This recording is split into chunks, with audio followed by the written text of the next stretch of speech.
سر ہر بھلائی کا مطلب صرف بھلائی نہیں ہوتا، اس کا مطلب بھول جانا بھی ہوتا ہے۔ وہ محاورہ ہے نا، نیکی کر دریا میں ڈال۔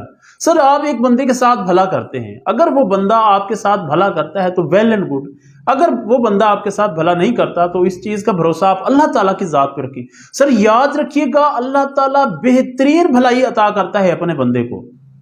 ایک کسان راستے سے گزر رہا تھا، راستے میں ایک بچہ دلدل والی جگہ پہ پھنسا ہوا تھا۔ کسان نے اس بچے کو دلدل والی جگہ سے نکالا۔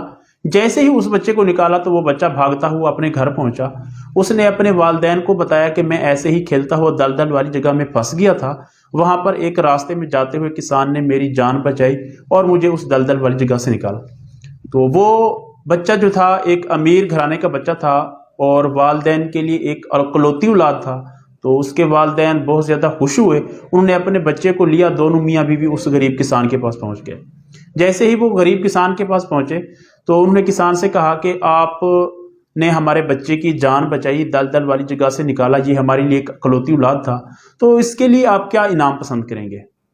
کسان ہنسنے لگا اور کہا کہ ہم دیہاتی لوگ ہیں، جب ہم کسی کی مدد کرتے ہیں، کسی کی ہیلپ کرتے ہیں، جو چیز جو خوشی ہمیں اس سے ملتی ہے تو اس سے بڑھ کر کوئی اور انعام نہیں ہے۔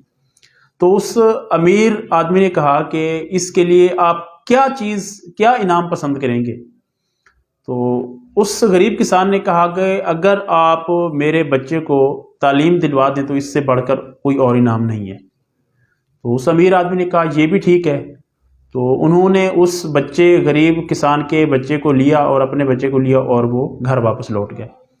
انہوں نے ان دونوں کا ایڈمیشن دلوایا اسکول میں، وہ دونوں کلاس فیلو بن گئے۔ پڑھنے لکھنے کے بعد امیر گھرانے کا بچہ 1946 میں امریکہ کا پرائم منسٹر بن گیا، جسے لوگ چرچل کے نام سے جانتی ہے۔